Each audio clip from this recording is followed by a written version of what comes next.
कार्यक्रम में स्वागत करती हूँ। यह हम सभी का सौभाग्य है कि भारतीय कानून व्यवस्था में एक क्रांतिकारी परिवर्तन के आज हम सभी साक्षी और योगदानकारी हैं। इसी क्रम में मैं अनुरोध करती हूँ आदरणीय पुलिस महानिदेशक उत्तराखंड श्री अभिनव कुमार सर से वे माननीय मुख्यमंत्री महोदय का पुष्पगुच्छ से स्वागत करें।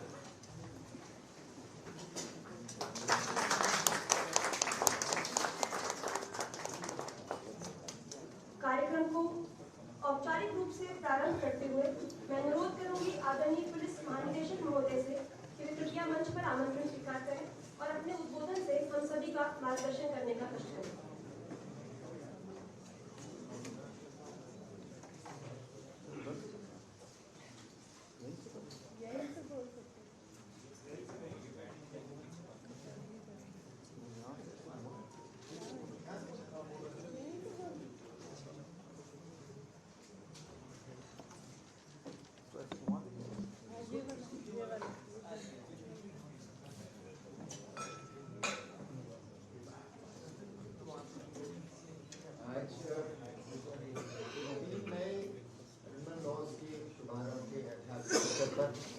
आज शरण सभागार में उपस्थित परम आदरणीय माननीय मुख्यमंत्री जी, चीफ सेक्रेटरी मैम, हमारे होम सेक्रेटरी साहब, मेरे वरिष्ठ सहयोगी डायरेक्टर प्रोसिक्यूशन, एडीजी प्रशासन, director vigilance, ADG law and order, सभी आईजी, डीआईजी साहिबान और मीडिया के बंधुगण, आप सभी जानते हैं कि आज़ादी के बाद ये हमारी आपराधिक न्याय व्यवस्था का सबसे क्रांतिकारी परिवर्तन है। जो ब्रिटिश राज के समय से कानून चले आ रहे थे, 1860 का हमारा आईपीसी था, सीआरपीसी भी 1872 का था, लेकिन उसमें 1973 में बड़े परिवर्तन हुए थे, और एविडेंस एक्ट हमारा वो भी उसी काल का था। तो इनमें दिसंबर 2023 में हमारी संसद ने नए कानून पारित किए और फिर जनवरी में ये निर्णय लिया गया कि 1 जुलाई से पूरे देश भर में ये नए कानून लागू होंगे। और उस क्रम में गृह विभाग और पुलिस विभाग ने तभी से व्यापक तैयारियां शुरू कर दी थी। हर स्तर पर मैडम चीफ सेक्रेटरी के स्तर पर, होम सेक्रेटरी साहब के स्तर पर और सीएम के साहब के स्तर पर भी, मतलब सारी व्यस्तताओं के बावजूद इसकी नियमित समीक्षा होती रही। और उसी का परिणाम है कि आज हमारे प्रदेश में इन नए कानूनों के तहत सर FIRs अब दर्ज होना शुरू होंगी। और जैसा कि ये इतना व्यापक, फिर इसके जो एक्चुअल में धरातल पर परिणाम है सर, वो तो मतलब धीरे धीरे पब्लिक को भी समझ में आएंगे, और मैं समझता हूँ मीडिया को भी मतलब इसका इम्पैक्ट समझ में आएगा। लेकिन जो हम लोग पुलिस में हैं और जो डायरेक्टली इस प्रकार के क्रिमिनल लॉ से हम लोगों का मतलब वास्ता पड़ता है सर, इसमें कोई संदेह नहीं है कि ये बड़ा बहुत ऐतिहासिक स्टेप है सर। और मैं तो इसे अपना सौभाग्य समझूंगा कि आपके नेतृत्व में मुझे यहाँ पर एज डीजीपी इन लॉज को इम्प्लीमेंट करने का सुअवसर मिला है सर। और हम विश्वास दिलाते हैं सर कि इन कानूनों को, इनकी जो सही मंशा है भारत सरकार की, हमारे माननीय प्रधानमंत्री जी की, गृह मंत्री जी की, उसके अनुरूप हम क्रियान्वित करने में, धरातल पर उतारने में कोई कसर नहीं छोड़ेंगे। और मैं आज यहाँ शरण सभागार में पधारे सभी महानुभावों का पुनः धन्यवाद देता हूँ। धन्यवाद महोदय। केंद्रीय गृह मंत्री माननीय श्री अमित शाह जी के शब्दों में नए कानून भारतीय प्रकृति के अनुरूप राजनीतिक, आर्थिक और सामाजिक न्याय सुनिश्चित करेंगे और इन कानूनों की आत्मा, शरीर और भावना सभी भारतीय हैं। इसी क्रम में नए कानूनों के अनुरूप व्यवस्था को स्थापित करने के लिए, विवेचकों को और विवेचना की प्रक्रिया को सुदृढ़ करने के लिए डिजिटल और फॉरेंसिक एविडेंस कलेक्शन की IO ऐप के शुभारंभ हेतु मैं आप अनुरोध करना चाहूंगी माननीय पुलिस महानिदेशक महोदय से कि कृपया माननीय मुख्यमंत्री महोदय की सहमति प्राप्त कर इस IO ऐप का शुभारंभ करने का इन हाउस ऐप बनाया सर, इसमें हम लोगों ने अपने स्तर से बनाया, जैसे कि एक टैब दिया जाएगा, टैब पे मौके पे ही जाके वो आदमी इन्वेस्टिगेशन करने की शुरुआत की प्रक्रिया। पहले क्या होता था, फोटोग्राफ सही से आता था, लैंड प्रॉपर नहीं होता था, नक्शा नजदीक ठीक से नहीं बनती थी। अब सब उस IO ऐप पर बन जाएगा। और सबसे अच्छी चीज क्या है कि सर पहाड़ों में कई बार कनेक्टिविटी की दिक्कत आती है, तो ये ऑफलाइन मोड में भी काम करता है, जहाँ पे फिर ये सर्वर से कनेक्ट होकर सारा का सारा डेटा देते हैं। वही सर टैब हम लोगों ने राइट वाला, हाँ राइट वाला, ये वाला।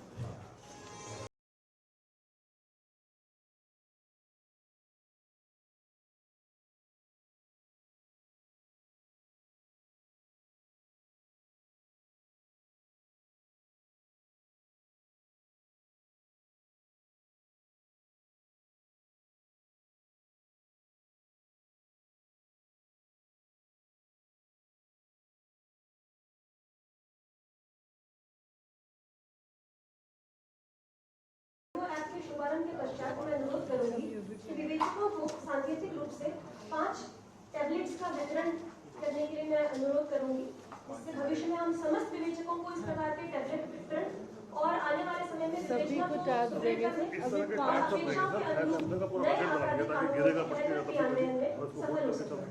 वो अपने बेल्ट में भी लगा सकते हैं, बेल्ट में लगा लेंगे। क्या ऐप का क्या नाम है? इन्वेस्टिगेटिंग आयो है।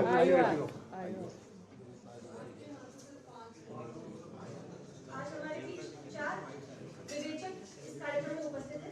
उपनिरीक्षक प्रवीण कुंडी, थाना दादनवाला, देहरादून। उपनिरीक्षक सुरेंद्र राणा, उपनिरीक्षक नवीन जोशी,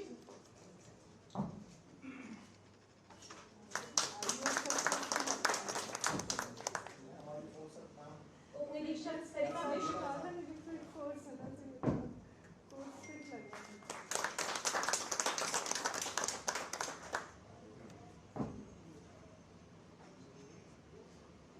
एवं उपनिरीक्षक विनीता पेलवर।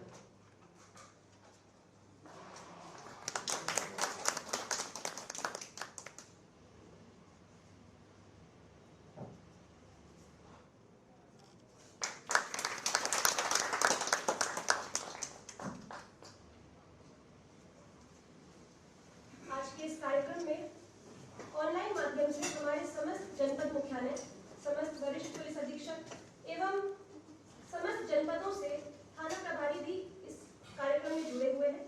अब मैं अनुरोध करना चाहूंगी माननीय मुख्यमंत्री महोदय से कि कृपया अपने शब्दों से हम सभी का मार्गदर्शन करने का कष्ट करें एवं सभी जिला मुख्यालय व थाना प्रभारियों से अपने संवाद और संबोधन से भविष्य के लिए मार्गदर्शन और आने वाले समय में जो पुलिस की चुनौतियां हैं और इन आपराधिक कानूनों का बेहतर क्रियान्वयन है, उस परिप्रेक्ष्य में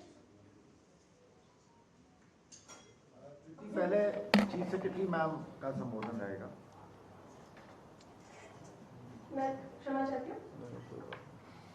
मैं अनुरोध करना चाहूंगी माननीय मुख्य सचिव महोदया श्रीमती राधा रतूड़ी महोदया से कि कृपया आने वाले समय में जो हमारे पुलिस की चुनौतियां रहेंगी और इन नए आपराधिक कानूनों के क्रियान्वयन को लेकर जो भी आपका मार्गदर्शन है, कृपया समस्त पुलिस विभाग को मार्गदर्शित करने का कष्ट करें ताकि आने वाले समय में इन चुनौतियों से हम बेहतर निपट पाए। माननीय मुख्यमंत्री जी, DGP Abhinav Kumar ji, director prosecution, यहाँ पर उपस्थित हमारे शासन के सहयोगी शैलेश, दिलीप और पुलिस के सभी वरिष्ठ अधिकारीगण और ज़िलों में जुड़े हुए सभी डिस्ट्रिक्ट लेवल ऑफिसर्स और सभी थानों के अधिकारीगण, ये बहुत ही ऐतिहासिक पल है आज हमारे देश के लिए।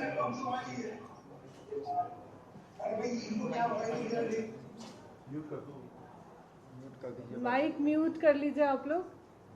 माननीय मुख्यमंत्री जी के लीडरशिप में हम लोग उत्तराखंड में जितने भी पॉजिटिव काम हो रहे हैं वो बहुत तेज़ी से हो रहे हैं और आज जो पूरे देश में ये ऐतिहासिक निर्णय का क्रियान्वयन हो रहा है, जो नई न्याय संहिता है वो आज से लागू हो जाएगी और आपके सभी थानों में FIR भी नए सेक्शंस में दर्ज की जाएंगी और इसमें जो भी इम्प्रूवमेंट होगा, ये जब से ब्रिटिश काल से लेके आज तक पुराने कानून जो चल रहे थे उनको हमारी केंद्र सरकार ने बदल दिया है और इसका मुख्य उद्देश्य है नागरिकों को बेहतर न्याय दिलाना। और इसमें विशेष रूप से हमारी महिलाओं के लिए, हमारे जो कमज़ोर वर्ग हैं उनके लिए ये बहुत ही अच्छे कानून बने हैं, जिसका सबको त्वरित न्याय मिलेगा। जो अभी डिलेज होते थे कोर्ट में वो सब खत्म हो जाएंगे, डेट पे डेट लगती थी वो खत्म हो जाएगी, और अधिक से अधिक टेक्नोलॉजी को यूज़ किया जाएगा इसमें, फोरेंसिक में। और बाकी आईओ की, अभी जो सीएम साहब ने आईओज़ को टैबलेट्स दिए हैं, तो हमारे जितने भी इन्वेस्टिगेटिंग ऑफिसर्स हैं वो मौके पे जाके तत्काल इन्वेस्टिगेशन में सारे सबूत इकट्ठे कर लेंगे। फोरेंसिक का भी तुरंत इसमें कार्रवाई होगी, और इन्वेस्टिगेशन ज़्यादा साइंटिफिक तरीके से होगा। बहुत इसमें न्याय मिलने की उम्मीद बहुत बढ़ जाएगी। तो मैं पूरे देश को और अपने प्रदेश के देवतुल्य जनता को और माननीय मुख्यमंत्री जी को बधाई और धन्यवाद देना चाहती हूँ। आपने सर आज इसकी शुरुआत प्रदेश में करा दी है, और प्रदेशवासियों को इसके लिए बहुत बहुत बधाई और मेरी शुभकामनाएं पुलिस विभाग को और सभी विभागों को, क्योंकि इसमें सभी विभागों के सहयोग से इस काम को हम लोग आगे बढ़ाएंगे। और सर राज्य सरकार की ओर से मैं सब विभागों की ओर से आपको आश्वासन देती हूँ कि हम लोग इन नए कानूनों को आगे ले जाने के लिए पूरे तन्मयता से हम लोग लगे रहेंगे, और हम लोग प्रदेश में इसको एक मॉडल तरीके से लागू करेंगे। सर बहुत बहुत धन्यवाद। धन्यवाद महोदय। नए आपराधिक कानूनों के आने से जहां भारत की आपराधिक न्याय प्रणाली में औपनिवेशिक काल के कानूनों का अंत हो जाएगा, वहीं हम एक एकदम आधुनिक न्याय प्रणाली की स्थापना की ओर आज पूरे प्रदेश में अग्रसर हैं, जिसमें 0 FIR, ऑनलाइन समन, इलेक्ट्रॉनिक वीडियोग्राफी, डिजिटल फॉरेंसिक्स जैसे कई टेक्नोलॉजी इंटेंसिव नए प्रावधान भी शामिल हैं। मुझे पूरी उम्मीद है कि हम सभी माननीय मुख्यमंत्री महोदय की अपेक्षाओं पर खरा उतरने की पूरी कोशिश करेंगे, और अब मैं अनुरोध करना चाहूंगी हमारे प्रदेश के यशस्वी माननीय मुख्यमंत्री महोदय से कि कृपया वे अपने शब्दों से समस्त जनपदों के पुलिस अधीक्षकों का, सभागार में उपस्थित समस्त उच्चाधिकारीगणों का एवं हम सभी का, जनता के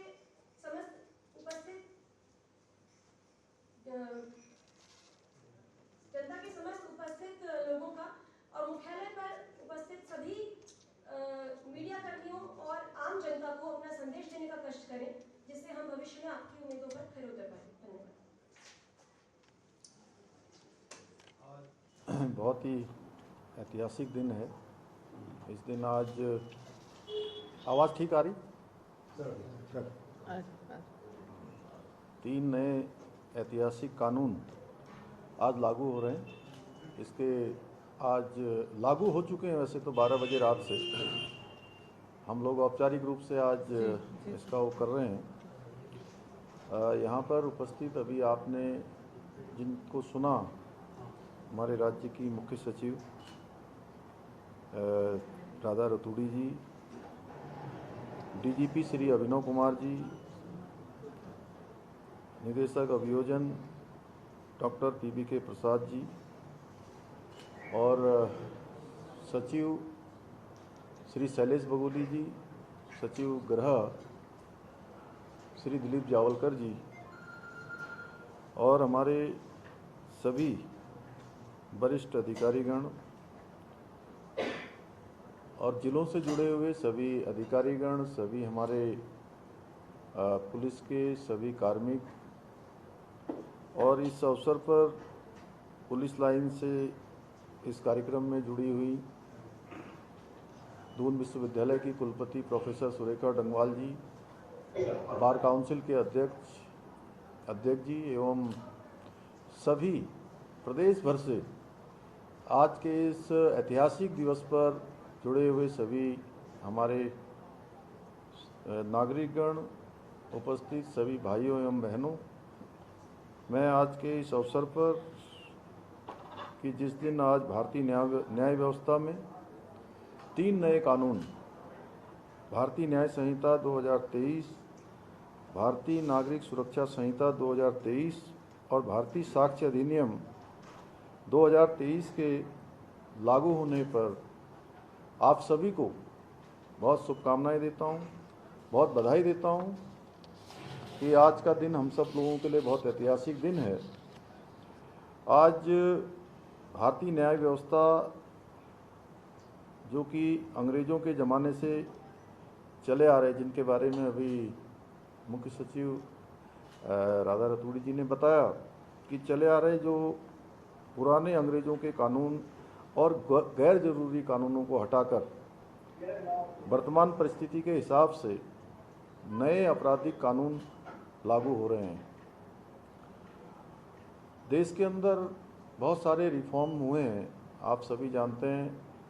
2014 में आदरणीय प्रधानमंत्री मोदी जी के कालखंड से ये रिफॉर्म शुरू हुए हैं और जो बहुत सारे कानूनों में जटिलताएं थी, बहुत सारे ऐसे कानून थे जिनको सरल किया गया है या जिनको ठीक करना था उनको ठीक किया गया है। आदरणीय प्रधानमंत्री मोदी जी और आदरणीय गृह मंत्री अमित शाह जी के नेतृत्व में भारतीय संसद द्वारा पारित किए गए नए कानून न्याय की अवधारणा को निश्चित रूप से मजबूत करेंगे।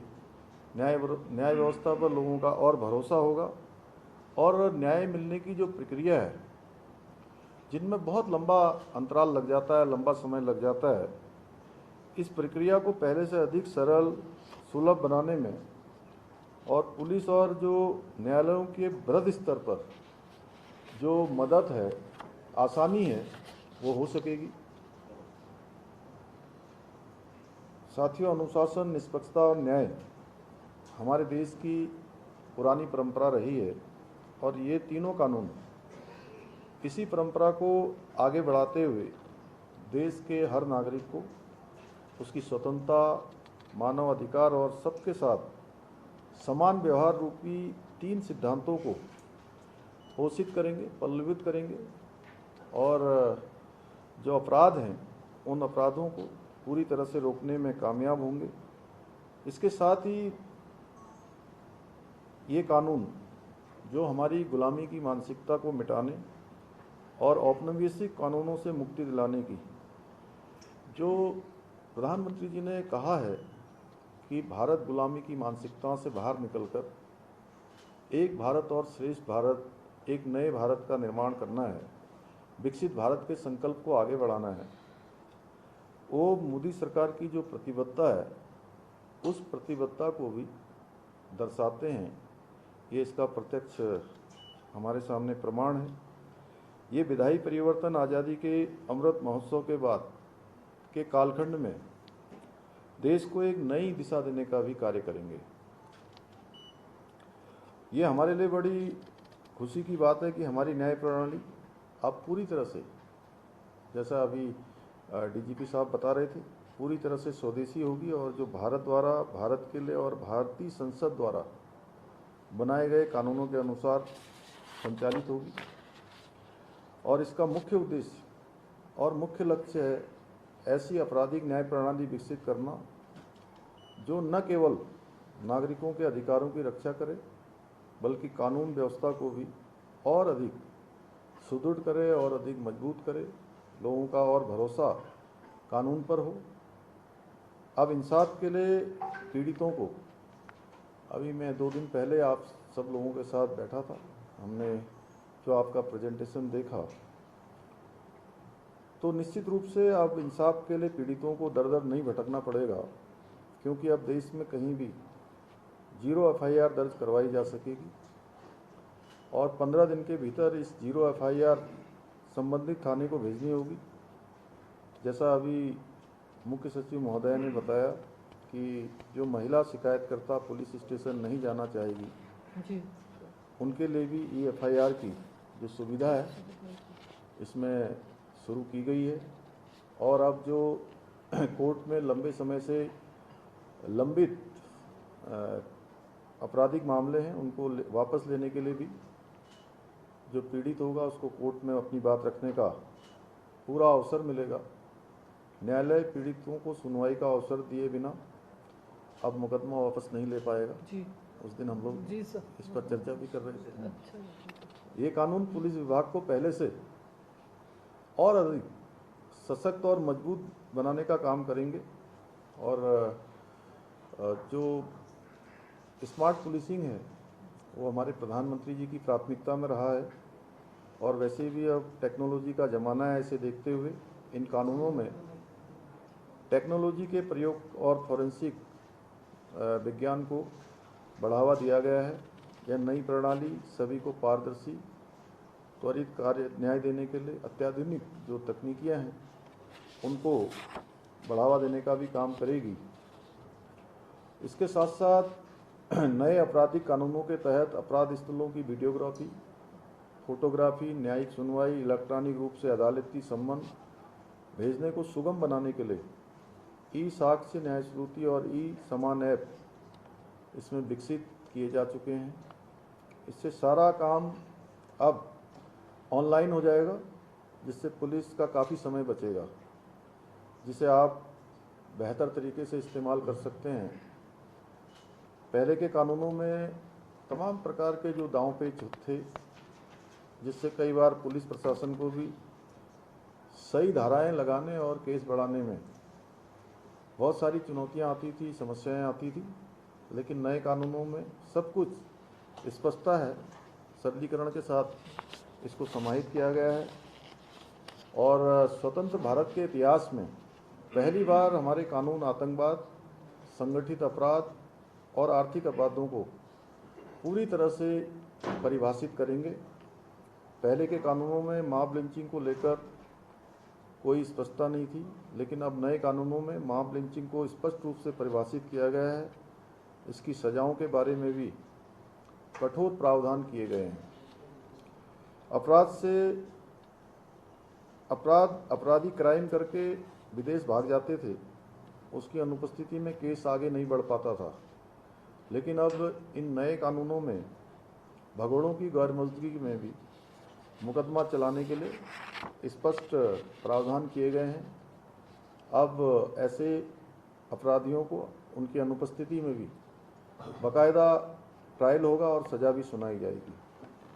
नए आपराधिक कानूनों के तहत बहुत छोटे अपराधों के लिए सज़ा के रूप में सामुदायिक सेवा की शुरुआत एक निश्चित रूप से एक ऐतिहासिक और क्रांतिकारी पहल है।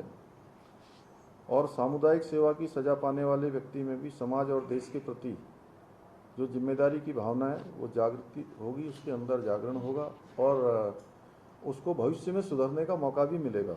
इसके साथ ही यह प्रावधान कारावास व्यवस्था के बोझ को कम करने में भी सहायक सिद्ध होगा। पुलिस कई बार बड़ी मेहनत के साथ अपराधियों को पकड़ती है। आप सभी जानते हैं कि अपराधियों को खोजना, ढूंढना बहुत दुष्कर कार्य होता है, पर वो कानूनी दांव पेच लगाकर छूट जाते थे। अब इस समस्या को खत्म करने के लिए जो नई संहिता है उसमें 533 गैर जरूरी धाराओं को भी समाप्त कर दिया गया है। हमारे राज्य के लिए भी, चूँकि हमको भी यहाँ पर विभिन्न प्रकार के जो भौगोलिक हमारा एक राज्य का ढांचा है, उसमें अलग अलग तरह से पुलिस को काम करना पड़ता है। अलग अलग स्थानों पर अलग अलग चुनौतियाँ हैं। हमारे यहाँ पर शिक्षा का स्तर अच्छा होने के कारण राज्य की जनता अपने अधिकारों के लिए सजग है, जागरूक है। उत्तराखंड सरकार उत्तराखंड की जनता को न्याय दिलाने एवं उनके अधिकारों को संरक्षण के लिए प्रतिबद्ध है। इस क्रम में नए कानूनों को लागू किए जाने हेतु हमारी सरकार ने पृथक रूप से 20 करोड़ रुपए की धनराशि का प्रावधान भी किया गया है। साथ ही मैं आप सभी को ये विश्वास दिलाता हूँ कि कानूनों के क्रियान्वयनकर्ता विभागों को इसके लिए आगे भी राज्य सरकार से आवश्यक सहायता उपलब्ध कराई जाएगी, जैसा मुख्य सचिव महोदय ने अभी अपने उद्बोधन में कहा। एक बार फिर से, क्योंकि आज बहुत ऐतिहासिक दिन है, मैं इन 3 नए कानूनों के लागू होने के उपलक्ष्य में उत्तराखंड पुलिस व राज्य की समस्त जनता को बहुत बधाई देता हूँ, शुभकामनाएं देता हूँ। साथ ही आपसे अपेक्षा करता हूँ कि तीनों कानूनों को पूरी प्रतिबद्धता के साथ लागू किया जाएगा। मुझे पूरा विश्वास है कि नए कानून उत्तराखंड में कानून एवं न्याय व्यवस्था को पहले से और अधिक बेहतर बनाने में सहायक होंगे और आप सब लोग इस नई जो व्यवस्था बनी है, इस नई व्यवस्था के सहयात्री हैं और आप लोगों को गौरव होगा जब आप कभी अपनी सेवा पूरी करके जाएंगे। देश का इतिहास लिखा जाएगा और उस समय में आप बताएंगे कि हमारे समय में 3 नए कानून भारत की स्वदेशी संसद के अंदर, हमारी संसद के अंदर ये पारित हुए और हम सब लागू करवाने वाली उस टीम के महत्वपूर्ण सदस्य थे, उस यात्रा के सहयात्री थे। आप सभी को मैं एक बार फिर से बधाई देते हुए, आप सबका धन्यवाद करते हुए मैं अपनी बात समाप्त करता हूँ। धन्यवाद।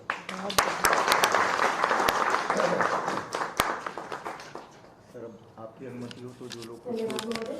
जो जुड़े हुए हैं मैडम डंगवाल बार काउंसिल के लोगों को जुड़ा हुआ है। 50 just ask Dehradun police line, DC Doon university और बार काउंसिल के हेड जो है कुछ बोलना चाहेंगे। बहुत अच्छा बोला सर आपने, बहुत ही प्रेरणादायक शब्द। मैं अनुरोध करूंगी ऑनलाइन रूप से जुड़े देहरादून जनपद से हमारे बार काउंसिल के वरिष्ठ सदस्य अथवा वाइस चांसलर यूनिवर्सिटीज के या कोई भी अन्य। ये पानी मेरा। यस, आपका।